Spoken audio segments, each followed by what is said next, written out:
Hello guys, నేనైతే ఈరోజు ఒక మంచి ఇంట్రెస్టింగ్ టాపిక్తో నేను ముందుకు వచ్చేసాను. సో చూసేయండి అదేంటో. ఒకానొక కాలంలో ఒక రాక్షసుడు ఉండేవాడు, పేరు మహిషాసుర.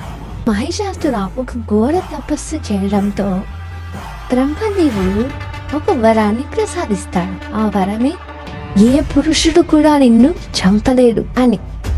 ఆ వరం వల్ల ఆయన చాలా గౌరవంతో లోకంలో చాలా పాపాలు చేసేవారు. దేవలోకంలో ఉన్న దేవీ దేవతలు ఒక్కొక్కరు తమ శక్తిని ప్రసాదించి దుర్గా దేవిని సృష్టించారు. అలా శివుడు నుండి శూలం, విష్ణు నుండి చక్రం, ఇంద్ర నుండి వజ్రం అనగా వజ్రాయుధం మరియు ఇంకా చాలా ఆయుధాలు వచ్చాయి. అమ్మ ఒక సింహంపై కూర్చొని మహిషాసురుని ఎదుర్కొంది. 9 రోజుల గొప్పటి యుద్ధం చేసి 10వ రోజున దేవి మహిషాసుర ధర్మ విజయాన్ని సాధించింది.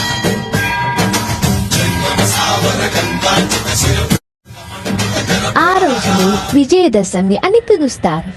విజయం అంటే గెలుపు, దశమి అంటే 10వ రోజు.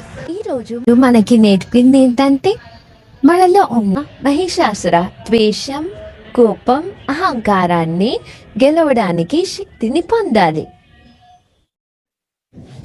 హలో గాయ్స్, మీకు ఈ వీడియో నచ్చినట్టయితే లైక్, షేర్, కామెంట్, సబ్స్క్రైబ్ చేసుకోండి.